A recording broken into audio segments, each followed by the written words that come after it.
Sup people, welcome to 1000 Words. My name is Radu, I'm a street photographer from Romania, and this is my little corner of YouTube. This is going to be an interesting one. It's a video about giving back. It's a video about making amends with gear acquisition syndrome and hopefully learning how to overcome it.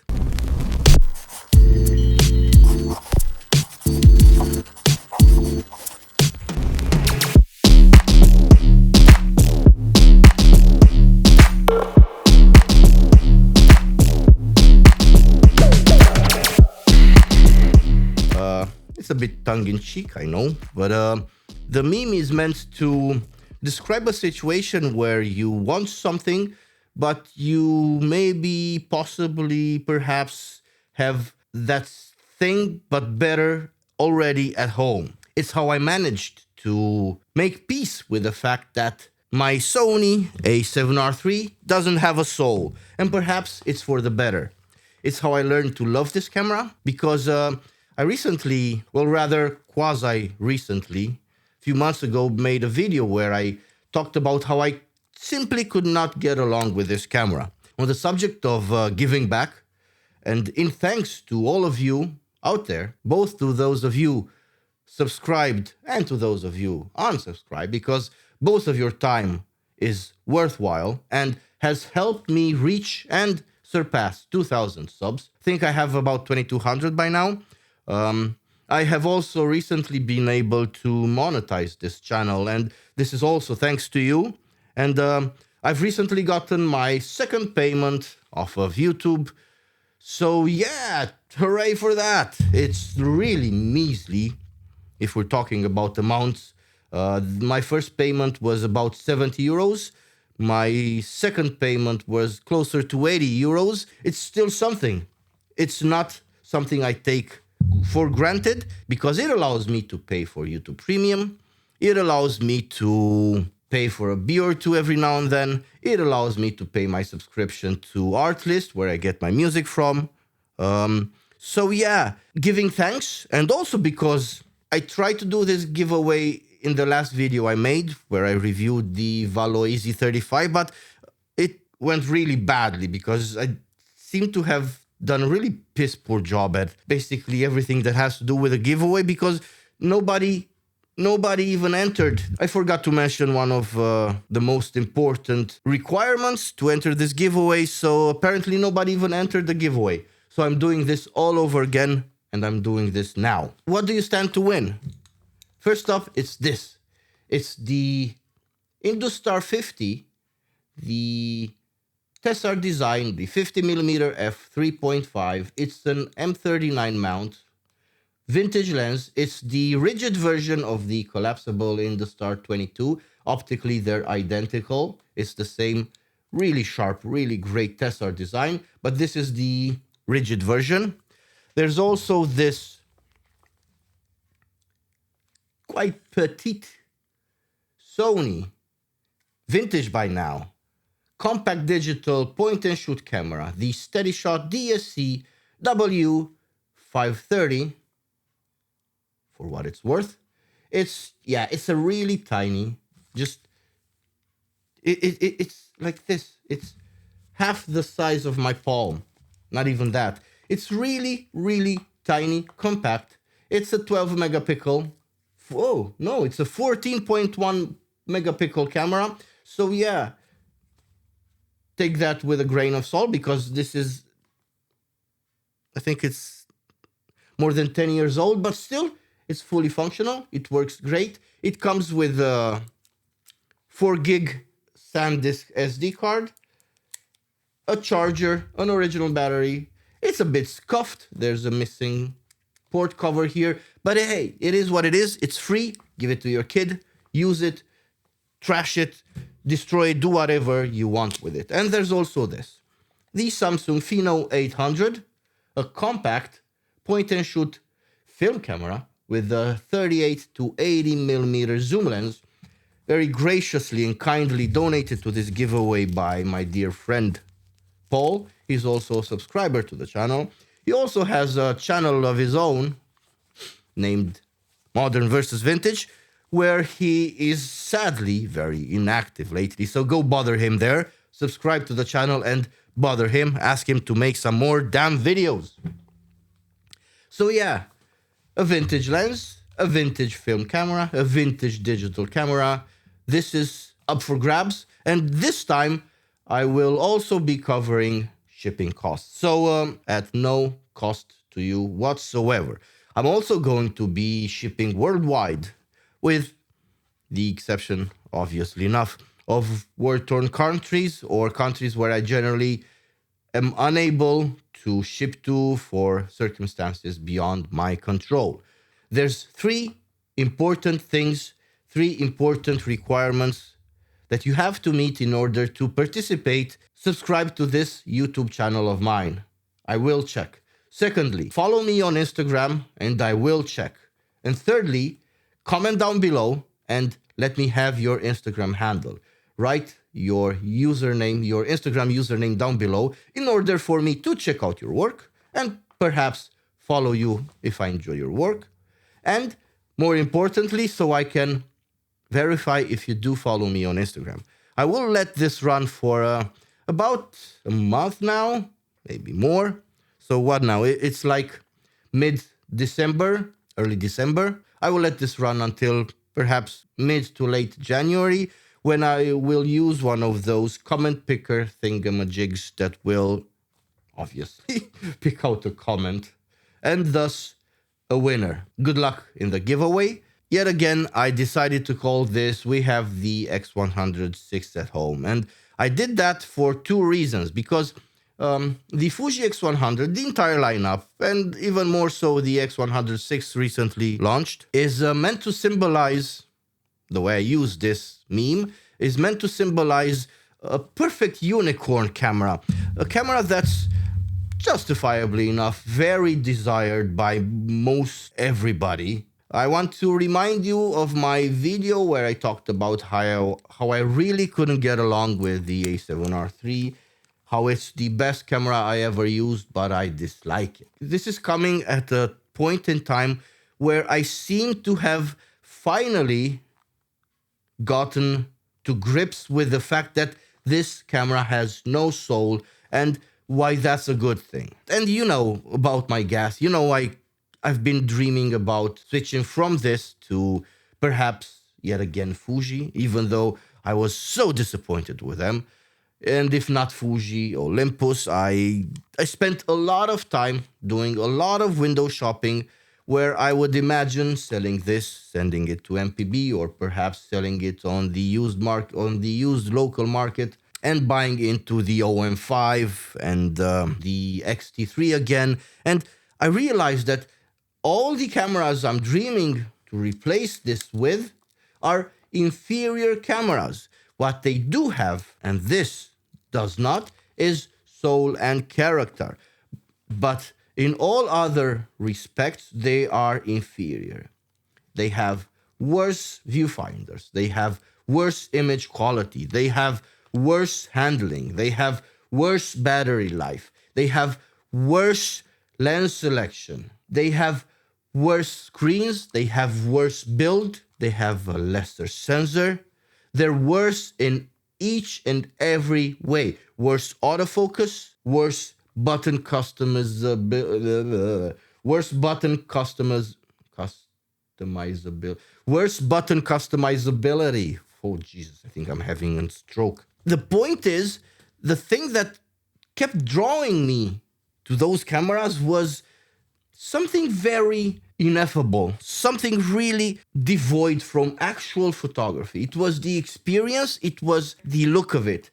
Everything that has to do with photography is not something that interested me when dreaming about those cameras, when deciding to own those cameras. Now, for the last 2 months, I've only been using this, the A7R III and the Sony G40mm f2.5.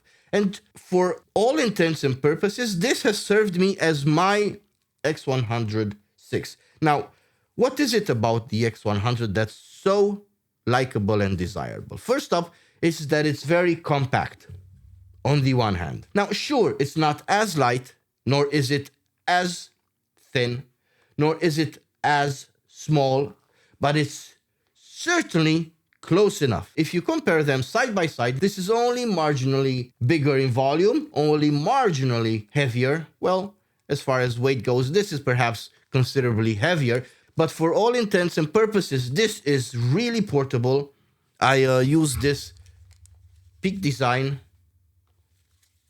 ash color leash and just go out and shoot. Most often than not, I don't even bring a camera bag with me. I just sling it across my back and I just go out and shoot. Even around the house, photographing my daughter, which is a year and a half old by now, I still use this more so than I use the Z-V1 that's filming me right now. Although that's much lighter, much smaller, I tend to prefer this, at least recently, because it's very manageable, it's very portable, and it has become my everyday carry. The autofocus is great, the size is very, very manageable, the image quality is absolutely fantastic. Now, moving on, we've touched upon the portability, the ability for this to be an everyday carry.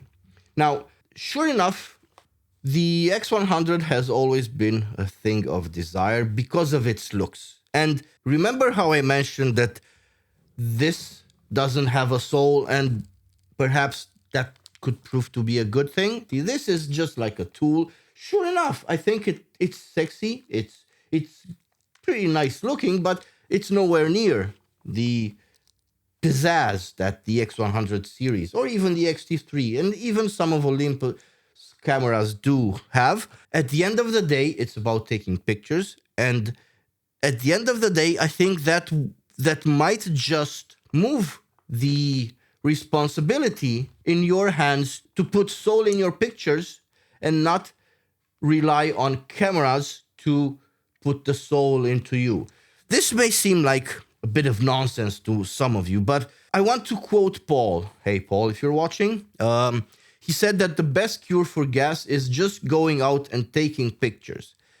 And this is true and important because I realized not once did I go out to shoot and, well, I think it just happened once, but that was perhaps to do more with a very shitty frame of mind I was in that time. But with that exception, not once did I go out to shoot and think of other cameras. When I'm out shooting, I'm just in the zone shooting, and I'm enjoying taking pictures. I'm enjoying being present and aware of things going on around me. I always dream of new cameras when I'm not shooting. I'm always fantasizing about buying camera gear when I'm not actually shooting. So sure enough, taking pictures is the best cure for gas. And furthermore, taking pictures will tend to create and strengthen the bond you have with your camera. Because sure enough, at least the way I function, eventually I develop a sort of a personal relationship with my cameras and lenses. And while to some of you, those of you that treat these as mere tools, and I know of more than one, several photographers that only deem these as mere tools, and fair enough, that's a valid point of view. But I, and I'm sure many others, eventually develop a really strong bond with these objects. While with cameras like the X100, you fall in love at first sight. This is a relationship that will develop on the long term. And I think it's bound to be more solid for that very reason, because it's based on experience, it's based on natural growth, and not on a whimsical, whim-like feeling of love at first sight. So recently, it seems like, despite the fact that not even a week ago, I listed this for sale again, only to cancel the listings a couple of hours later. It seems like recently I have gotten to grips. It seems like recently I have come to terms with the fact that this is here to stay. It's been of help that, surprisingly enough, I had to replace the LCD on this camera. A corner came off on the old one, and I tried to replace the adhesive myself. And until the very last minute, I did a really great job at it. I took the screen off, I put it back in, but just at the last step, I broke a ribbon cable, which rendered the screen useless. So I had to send it in for repairs. It had its screen replaced with a brand new OEM original Sony screen. That cost me 300 euros. That's not peanuts. That's quite a bit of money. And the way this made me feel about this camera, it made me feel like this is much more my camera than before, because it's like we have gotten through thick and thin together. Not to mention the fact that if I'm to sell this now, I stand to lose quite a bit more money, because I can't possibly be charging repairs to potential buyers. So that's something that I would stand to lose if I were to sell it. Furthermore, I paid a lot more than I would get for this right now, so I would be losing money. So for about 2 months now, I only had this one camera body and this one lens. Never took this lens off, and it was practically glued to the camera. And I started looking at this as a single unit. So for all intents and purposes, this has been my X100VI. And to make things even better, it seems like my view of this camera, my relationship with this, has been constantly improving every day now. The more I shoot with it, the more I use it, I seem to enjoy it more. To wrap things up, I want to remind you of my giveaway. Subscribe to the channel, follow me on Instagram, link is in the description. Comment down below with your Instagram username so I can check your workout, so I can also check the fact that you follow me. Now, in conclusion, an attitude of being thankful for what you have and not pipe dreaming about stuff you don't have, I think is the main takeaway from this video. The thing I want to get across here is practicing an attitude of gratefulness. And it's not something I want to preach to you. It's a realization I had, and it's the very main thing with this channel is talking about my own views. If this is something that's useful to you, I'm really happy with it. Until next time, I have been Radu. I hope you enjoyed this very rambly, ranty, all over the place video, but it's something I've been meaning to do for quite a bit of time now. So by the time I talk to you again, it's perhaps already Christmas. Have a very Merry Christmas. Farewell.